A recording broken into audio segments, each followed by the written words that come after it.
वसंत पंचमी का त्योहार माघ मास की पंचमी शुक्ल पक्ष की पंचमी के दिन मनाया जाता है और ये वसंत ऋतु में होता है, इसीलिए इस त्योहार को वसंत पंचमी कहते हैं। क्या कहते हैं? वसंत पंचमी।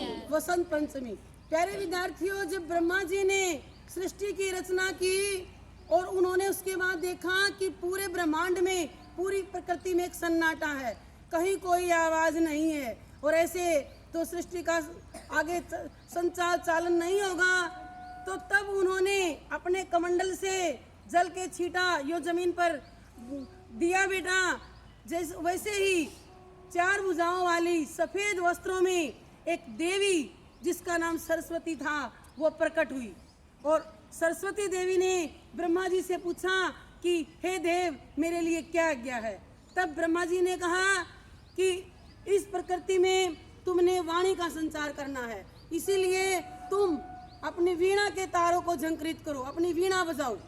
और फिर क्या होता है प्यारे विद्यार्थियों, सरस्वती माँ ने जैसे ही, आपने देखा होगा कि वो हाथों में वीणा लिए हुए हैं, जैसे ही वो वीणा बजाई तो प्रकृति में बेटा वाणी पैदा हो जाती है और झरने कल कल करके बहने लगते हैं, हवा साएं साएं चलने लगती है, यानी वाणी मिल जाती है इस पूरी प्रकृति को।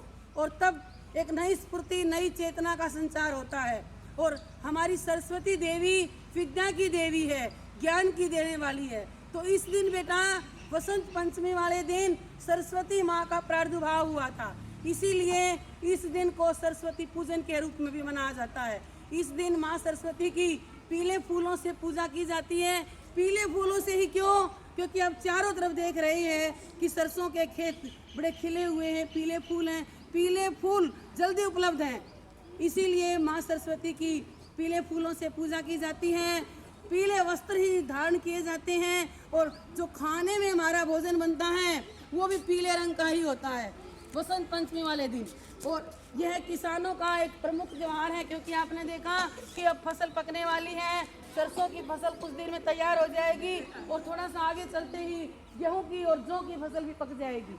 तो किसानों के लिए ये त्योहार बड़ा ही उल्लास और हर्ष देने वाला है, क्योंकि उसे अपनी फसल से बहुत सी उम्मीदें हैं।